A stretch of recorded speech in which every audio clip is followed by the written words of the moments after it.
बेटी के साथ अपमान किया है, जिन लोगों ने आटे दाल चावल पर टैक्स लगाकर आटा छीन लिया, पराठा छीन लिया, 18% टैक्स। आज इंदिरा जी के जन्मदिन के दिन तो जवाब देना चाहिए बीजेपी वालों को कि 8 वर्षों में आपने बहुत बड़े बड़े नारे दिए थे, हिसाब दो। कांग्रेस का हिसाब तो पूरी दुनिया जानती है कि लोग नेता खुद मर गए देश की खातिर, और आज आतंकवाद जबरदस्त बढ़ रहा है। आज जिस कश्मीर को लेकर आपने दुनिया में घुमाने की कोशिश की, आज उस कश्मीर के क्या हाल है।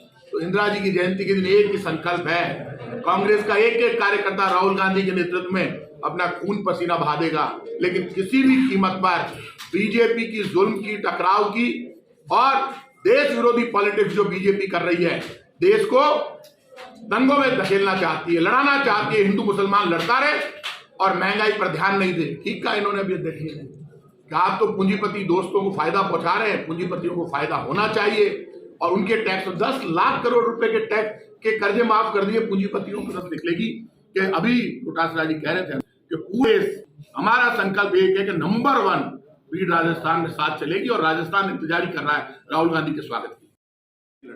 मैं तो बहुत सिंपैथी रखता हूं उनसे, मेरे साथ जेल में रहे, तो उनको मौका मिले, नहीं बना के मैं कहीं करा, मैं गलती नहीं। उनको लड़ाई लड़नी थी दिल्ली में भारतीय जनता पार्टी के बड़े नेताओं से, वो अपनी बात कह नहीं पा रहे। राठौड़ी दिखाएंगे ना, तो बीजेपी रहे, वो दिखाई नहीं रहे। राठौड़ी में तो बड़ा दम होता है, वो राठौड़ी दिखाते नहीं है, इसलिए राठौड़ी चल नहीं रही।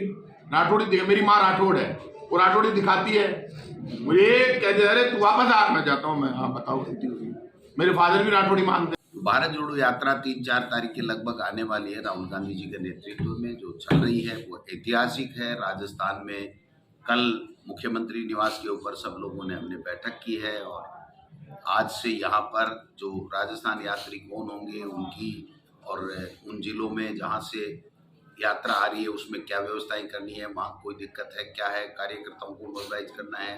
बाकी स्टेट में भी हर वार्ड, मोहल्ले, ब्लॉक में, जिले में सब जगह ये यात्रा निकलेगी। तो एक बहुत बड़ा काम होगा, और पूरे दिसंबर में समझता हूँ 20-21 तक जब तक ये यात्रा चलेगी तब तक हम 24 आवर्स यहाँ पर ये चलाएंगे, जिससे सारी व्यवस्थाएं चुस्त दुरुस्त हो सके। और इंदिरा गांधी जी के लिए न सत्ता सर्वोपरि थी, उनके लिए देश सर्वोपरि था, और उसी देश की आन बान शान और एकता और अखंडता के लिए उन्होंने प्राण न्यौछावर कर दिए, लेकिन देश को टूटने नहीं दिया, अलग नहीं होने दिया। भाई साहब, एक सवाल है, इंदिरा गांधी जी की जयंती है और बीजेपी के नेता राजेंद्र राठौड़ ने कहा है कि वीर सावरकर थे उनको 11,000 रुपये उनके ट्रस्ट को दान इंदिरा गांधी ने दिए थे, और उन्होंने महान सपूत बताया था उन्हें। सोशल मीडिया पे वो पत्र जारी किया, उन्होंने कहा कि 11,000 रुपये दिए थे और महान सपूत भी बनाया था, उनके डाक टिकट भी जारी किए थे।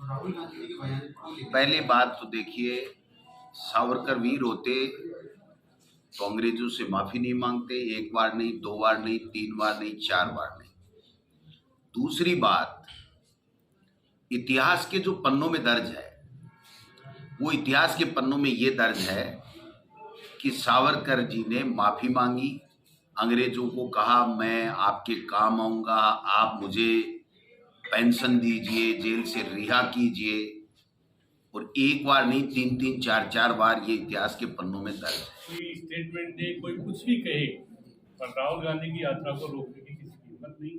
कांग्रेस का कार्यकर्ता, एक कार्यकर्ता, लाखों कार्यकर्ता वहाँ राहुल गांधी के साथ, हर किसी ने रोकने की कोशिश की, उसको नतीजा भुगतना। लेकिन ये जो बयान बार-बार दिए जा रहे हैं, कोई बयान आए, कोई भी राजनीति राजनीति से प्रेरित हो, कुछ भी हो, राहुल गांधी की यात्रा में व्यवधान सहन नहीं किया जाएगा। राहुल गांधी की यात्रा निकलेगी, ऐसी निकलेगी तो बीजेपी तो 10 साल 15 साल चित हो जाएगी। ऐतिहासिक यात्रा होगी।